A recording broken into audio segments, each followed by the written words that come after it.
We guide you through how to fix Discord mic not working so you can communicate without interruptions.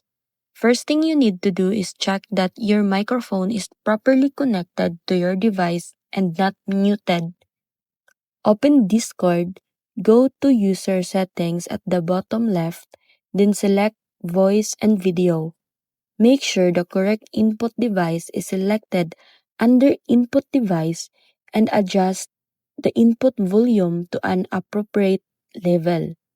Next, toggle input sensitivity off for automatic detection or adjust it manually so Discord picks up your voice clearly.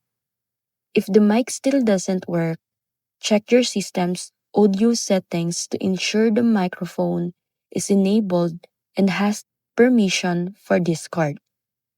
You can also restart your Discord or computer to refresh settings.